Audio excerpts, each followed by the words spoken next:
Du vainqueur, Guillaume Lénohan. Guillaume, on vous garde le maillot au chaud et on vous l'envoie sans problème. Comptez sur moi et bravo à vous. Bonsoir à tous les deux. Vos prénoms, monsieur? Moussa. Moussa. Will. Will et Moussa. Comment avez-vous trouvé cette première période du Barça? On va revoir les principaux faits marquants de ces 45 premières minutes. Ils ont fait très fort cette première période. Ouais. Ils ont été percutants. Ils ont eu deux fois plus d'occasions que l'Athletic Bilbao. Ils ont frappé 2 fois plus au but. Il y a eu une barre transversale côté Athletic. Donc je pense que s'ils continuent comme ça, ils vont marquer au moins 2 deuxième période. J'espère bien parce que toute une occasion qu'ils ont loupé, on n'a pas l'habitude de voir quand même une équipe du FC Barcelone qui rate autant de face à face, qui rate autant de buts déjà faits. Il faut faire attention au compte parce que Bilbao, ils ont failli mettre un but et le Barça, on ne les sent pas bien quand même. Même si domine, on ne les sent pas bien, ça c'est pas normal. Donc c'est pas normal du côté du Barça, on n'a pas l'habitude de voir ça du côté du Barça. Ils ont manqué des occasions, mais ils sont tombés sur un grand gardien aussi. Parce qu'il a fait des très belles parades. Pat, vous êtes en accord avec oui, on va dire que le Barça a dominé cette première période, mais ils ne sont pas à l'abri d'un contre de Bilbao qui joue très bien les coups, qui les joue à fond. Et dans l'ensemble, je pense qu'il faut souligner que Bilbao a quand même fait une très bonne première mi-temps. Ils n'ont pas peur de jouer de derrière, ils n'ont pas peur d'aller les chercher au haut, de leur mettre la pression, de les empêcher de jouer, avec beaucoup d'agressivité. Et ça a été une très belle première mi-temps. Votre ancienne équipe, Luis?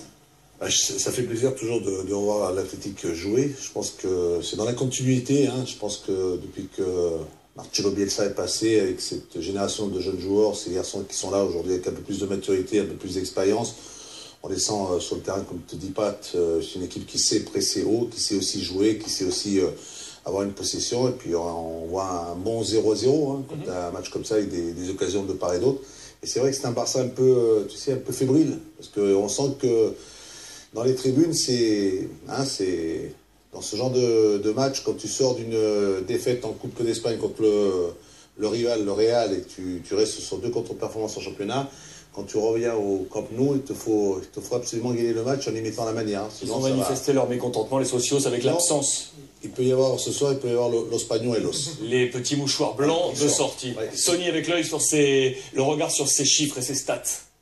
Du côté de Barça, c'est normal quand vous avez 63% de possession de balle. C'est vrai que avec du frappe si cadré qu'il n'y a pas le but, c'est très rare que le Barça se procure autant d'occasions et qu'il n'arrive pas à marquer. Mais c'est vrai qu'il faut faire attention parce que c'est l'équipe de Bilbao, c'est vrai, elle presse haut, c'est des joueurs de talent, ils peuvent marquer. On a vu sur le retourné acrobatique, ils peuvent marquer n'importe quel moment. La défense de Barça, c'est pas vraiment sereine avec Pinto, même s'il a fait un arrêt sous une action. Mais fais attention parce que cette équipe de Bilbao, plus de matchs va avancer, et on va confiance et le Barça va perdre confiance. Oui, il y a un chiffre assez marquant. Regardez, c'est normalement ce chiffre-là, le chiffre de passes avec les passes réussies du Barça. Là, on est à un ratio qui n'est pas franchement un ratio habituel du côté Barcelone. Normalement, les passes réussies sont beaucoup plus nombreuses. Le jeu est en train de se déliter côté Barcelone ou... On sent qu'il y a un manque de confiance, quoi. On sent qu'il y a un manque de confiance et ils n'arrivent pas. Votre avis d'ailleurs à tous les deux sur ce qui se passe avec l'avenir de l'entraîneur Tata Martino. Tata doit partir, c'est un changement de cycle, il faut régler tout ça. Je pense pas que Tata Martino soit responsable de la méforme du FC Barcelone. Je pense plus que c'est une fin de cycle, on va dire, et il y a des cadres qui sont assez vieillissants. Comme Xavi, Iniesta, c'est plus les Xavi, Iniesta d'il y a 3 ans en arrière.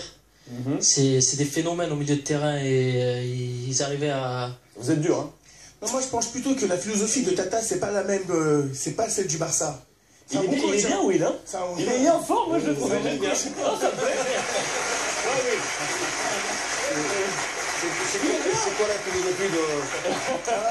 C'est quoi la philosophie de Tata?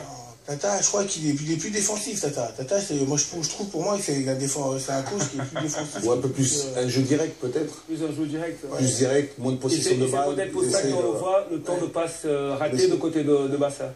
Pour reprendre ce que disait Moussa, c'est que c'est une équipe où tu as des garçons quand même qui ont été champions du monde, champions d'Europe, ils ont tout gagné pratiquement. Patrick, quand on arrive à... Non mais ça fait 5 ans qu'ils gagnent tout, sur le plan international, sur le plan national. Et puis il y a peut-être...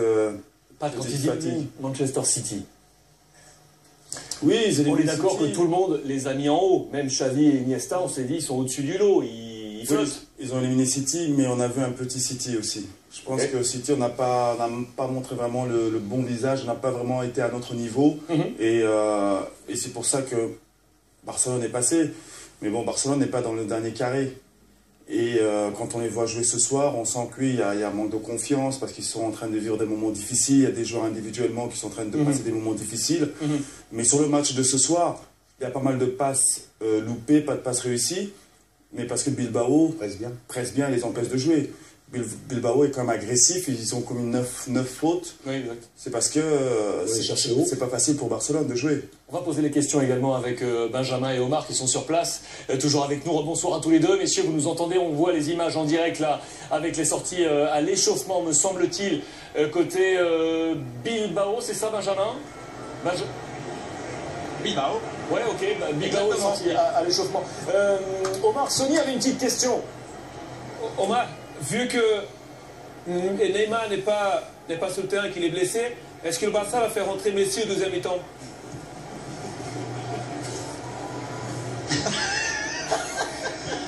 En tout cas, on a retrouvé un peu de la dynamique de cette vitesse d'attaque que le Barça nous avait habitués. Peu importe si un Messi, Neymar, les noms, les nationalités, moi je ne concerne pas, je ne reste pas réducteur dans ce domaine.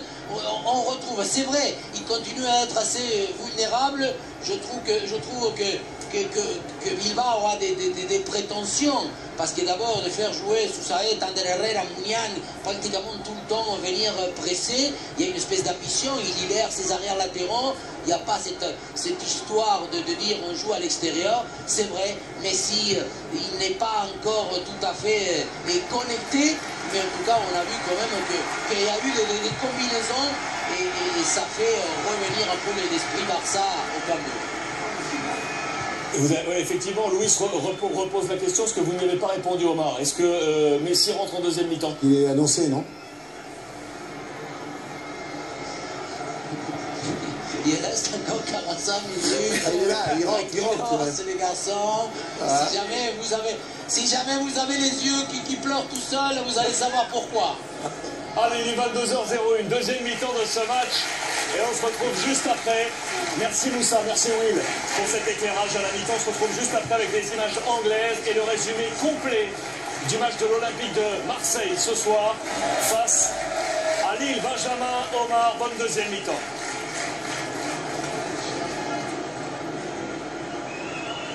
Iraisos revient, il est dans le couloir. Ernesto Valverde.